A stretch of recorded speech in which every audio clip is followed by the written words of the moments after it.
గతంలో చూసుకుంటే ఉప ఎన్నికలు రావంటూ రేవంత్ రెడ్డి అసెంబ్లీలోనే ప్రకటించారు. ఉమ్. సో ఇప్పుడు కోర్ట్ ఏమో 3 నెలలు టైం ఇచ్చింది. మరి స్పీకర్ ఏం నిర్ణయం తీసుకుంటారని అనుకుంటున్నారు? అంటే స్పీకర్ గారు నిజాయితీగా ఆలోచిస్తే, స్పీకర్ లాగా ఆలోచిస్తే, హ్మ్. ఒక అత్యున్నతమైనటువంటి ఈ భారతదేశ న్యాయస్థానం సుప్రీంకోర్టు ఆదేశాల మేరకు ఇగో నిన్నగాక మొన్న కడియం శ్రీహరి గారు కరెక్ట్గా నిన్నగాక మొన్ననే ఒక వేదిక మీద చెప్తున్నాను, నేను పార్టీ ప్రభు ఈ ప్రాంత అభివృద్ధి కోసమే నేను కాంగ్రెస్ పార్టీలో చేరిన అని మైక్లో చెప్పిండు. అది రికార్డు హ్మ్. ఉన్నది, హ్మ్. సోషల్ మీడియాలో వైరల్ అయింది. అందరు కండువాలు కప్పుకున్నటువంటి ముఖ్యమంత్రి రేవంత్ రెడ్డి ద్వారా కండువ కప్పుకున్నటువంటి రికార్డ్స్ అన్నీ ఉన్నాయి. ఇంకా దీని మీద పెద్ద పరిశీలన చేయాల్సిన అవసరం లేదు, వాళ్ళందరూ ప్రకటించుకున్నారు మేము చేరినామని. హ్మ్.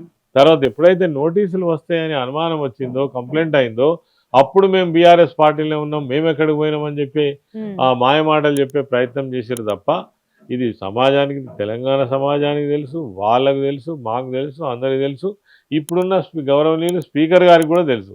కాబట్టి వారు అత్యున్నతమైనటువంటి సుప్రీంకోర్టు యొక్క ఆదేశాలను అనుసరించి నోటీస్ ఇవ్వడమే కాకుండా తగిన చర్యలు తీసుకుంటే రానున్న కాలంలో కూడా ఈ ఎవరైతే ఒక పార్టీలో పోటీ చేసి గెలిచి ప్రజల మనోభావాలకు అనుగుణంగా గెలిచినటువంటి వాళ్ళు మనోభావాలకు వ్యతిరేకంగా వాళ్ళు గెలవంగానే వేరే పార్టీలోకి చేరేటువంటి ఆ సంస్కృతికి అడ్డుకట్ట వేసినట్టు అవుతుంది.